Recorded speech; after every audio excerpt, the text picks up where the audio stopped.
tá? Então, ó, eu tenho ovo aqui, tá certo? Isolécito, lembra do que nós falamos anteriormente, tá? Olha, o isolécito, tá certo? Tá ele aqui, ó, isolécito, ele faz um tipo de clivagem holoblástica, o quê? Igual, ou também chamado de total, tá certo?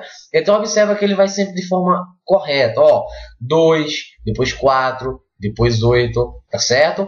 Já na minha segmentação meroblástica ou parcial, lembra desse aqui, ó, meroblástica, que não é total, tá certo? Por isso que ela se chama meroblástica. Então, o ovo telolécito, tá certo? Observa que agora eu não estou fazendo células que estão dividindo totalmente esse meu óvulo, está só nessa superfície.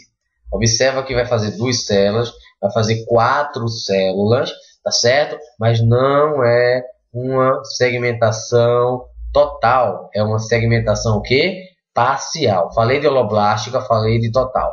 Falei parcial, falei o quê? Meroblástica, tá certo, galera? Meroblástica parcial, holoblástica total, tá certo? Então, só voltando um pouquinho, eu tenho a holoblástica, tá certo? Igual, holoblástula desigual. Observe, é todo o ovo. Holoblástica é a total. Total igual e total desigual. E eu tenho a meroblástica discoidal ou a meroblástica superficial. É a que é. É a mesma coisa que eu falar. Clivagem parcial discoidal, tá certo? Meroblástica é a mesma coisa que parcial, ou eu chamar de parcial superficial. Lembrando de novo, holoblástica total, meroblástica parcial. Tá vendo aí? Ok. Então, um resuminho básico aqui para vocês melhorarem o seu pensamento sobre o conteúdo, tá certo? Então, ó, nós temos aqui, tá certo? Tipos de ovos, o tipo de segmentação que esses ovos seguem e os exemplos, tá certo? O exemplo que nós temos no nosso dia a dia. Então, já facilita o nosso processo, tá bom? Então, vê só. Deixa eu... Ok. Então, ó, eu tenho aqui primeiro tipo de ovo, tá? Primeiro tipo de ovo, oligolécito, lembra dele, oligolécito. Que tipo de segmentação ele sofre? Holoblástica igual, também chamado de subigual, tá bom? Mas chama holoblástica igual ou total igual. Ocorre onde? Mamíferos e equinodermos. Galera, é questão de vestibular. Questão da UFPE, tá certo? Sem dúvida. Tipo de ovo, oligolécito. Segmentação, holoblástica igual ou total igual, tá? Exemplo, mamíferos e equinodermos, tá bom? Eu tenho um exemplo também de heterolécitos, tá certo? Que tipo de segmentação ele serve? Holoblástica, tá certo, galera? É a total. Ocorre aonde? Molúsculos, vermes e anfíbios. Já tenho meus telolécitos, tá certo? Que é uma meroblástica discoidal. Lembra? Meroblástica ou parcial acontece nos répteis e nas aves.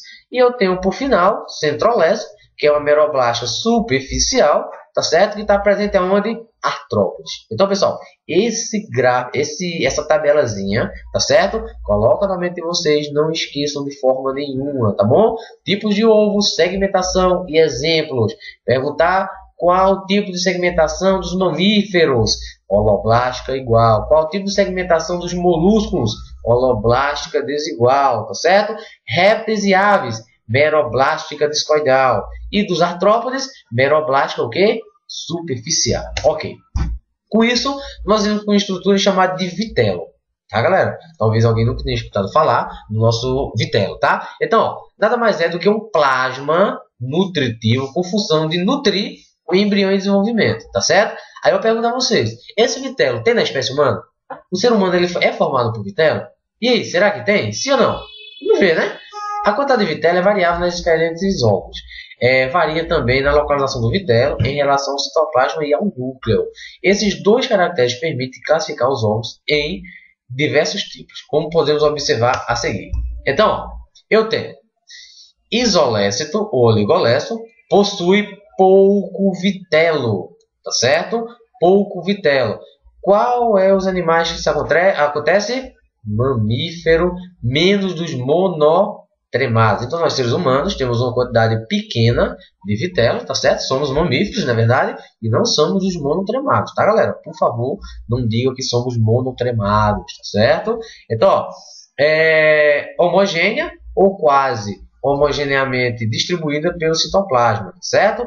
Os heterolécios ou mediolécios, eles apresentam o quê? Muito vitelo. Lembra que vitelo é uma substância nutritiva, não é isso? Para o embrião. Ele normalmente tem uma distinção entre polos animais, que contém no núcleo, o polo vegetativo, que contém o vitelo. Então, tem uma parte que contém o núcleo e outra que contém esse polo vegetativo. Presente principalmente em quem?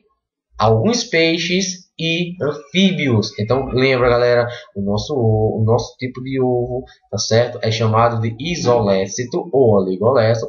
Temos um pouco vitelo e é distribuído de forma homogênea ou quase homogênea, tá certo? Heterolécito tem muito vitelo, tá certo? E tem uma distinção entre o polo animal, tá certo? Que contém o núcleo e o polo vegetativo que contém o vitelo. Então, não tem uma forma homogênea. Então, ó, iso igual lécito voltado para vitelo, hétero diferente, lécito voltado para vitelo, tá certo? Ok, então, ó, e o telolécito, tá certo? Óvulos grandes com muito vitelo no polo vegetativo. Nítida separação do citoplasma do vitelo do polo animal. Isso acontece em alguns peixes e répteis e aves, tá certo? Então, e temos o centrolécito, tá, pessoal? Vitelo ocupa praticamente toda a célula, então a célula fica toda completa por vitelo. Você pode ver tranquilamente na diferenciação, se você ver um óvulo lá, tá certo? Os artrópodes mesmo, ele tem bem completo de vitelo, 4 na superfície, não se mistura com o citoplasma e é reduzido por uma pequena região de periferia de célula, junto ao núcleo, ocorrência nos artrópodes. Então, ó, galera, não esquecer os tipos de ovos, tá certo? Isolécito, heterolécito, telolécito e centrolécito, tá certo? Não esquece. E agora a gente entra no próximo processo chamado de gastrulação, tá certo? Então, ó, nada mais é do que o novo estágio de desenvolvimento embrionário. Então, vê, passamos por segmentação, tá bom? E agora o próximo processo caracteriza-se pela formação de uma cavidade interna ligada ao meio externo por uma abertura. Então, observa, agora eu comecei a diferenciar as células, tá certo? Já tive cavidade lá desde a blástula, tá bom? Lembra que a mola é uma massa, tá certo? Uma estrutura maciça, cheia de blastômeros, tá certo? Só que quando formou a minha blástula, foi uma cavidade blastocística e foi acarretando o processo, até chegar nessa minha gástrula, tá certo? Que vai ter uma abertura no meio externo. Então, ó, importância dessa fase. E lembra disso, verdadeiro ou falso na federal. Verdadeiro ou falso, não esquece, tá? Não esquece também da UPE. Então, ó, surgimento do arquêntero. Surgimento do arquêntero, que é o famoso intestino primitivo, galera. Então, ó, falei de intestino primitivo, falei do surgimento do arquêntero, tá certo? Ok, também tem o surgimento dos folhetos embrionários. Lembra dos folhetos que nós temos? Temos 3 folhetos. Aqui na gástrula começa o processo de formação desses folhetos, tá? E o surgimento do blastóporo, tá certo? Então não esquece da importância dessa fase. Surgimento do arquêntero, tá? Surgimento dos folhetos embrionários, surgimento do blastóporo, tá bom? Então olha o desenho básico aqui, ó, a minha glástula, tá certo? Essa célulazinha aqui, ó, formando a minha blastoderma, tá certo? Mais interno, tem os meus micrômeros, tá? Essas partezinhas aqui, ó, na minha célula, tá certo? Eu tenho a minha blastocele, essa região daqui, minha blastocele, e eu tenho macrômeros, tá certo? Células maiores aqui, tá? Se você observar em outra visão, você vai ter o blastóporo, essa aberturinha aqui, tá certo? Isso aqui tudinho, ó, tem o início da minha mesoderme, tá vendo aqui? Tá vendo o meu arquêntero, que é o meu intestino aqui, meu intestino primitivo, e tem o meu equinoderma, tá certo? Ectoderme, tá? Então observe esse desenho, não esquece dele. Definições importantes. Primeira coisa, animais diploblásticos, tá certo? Animais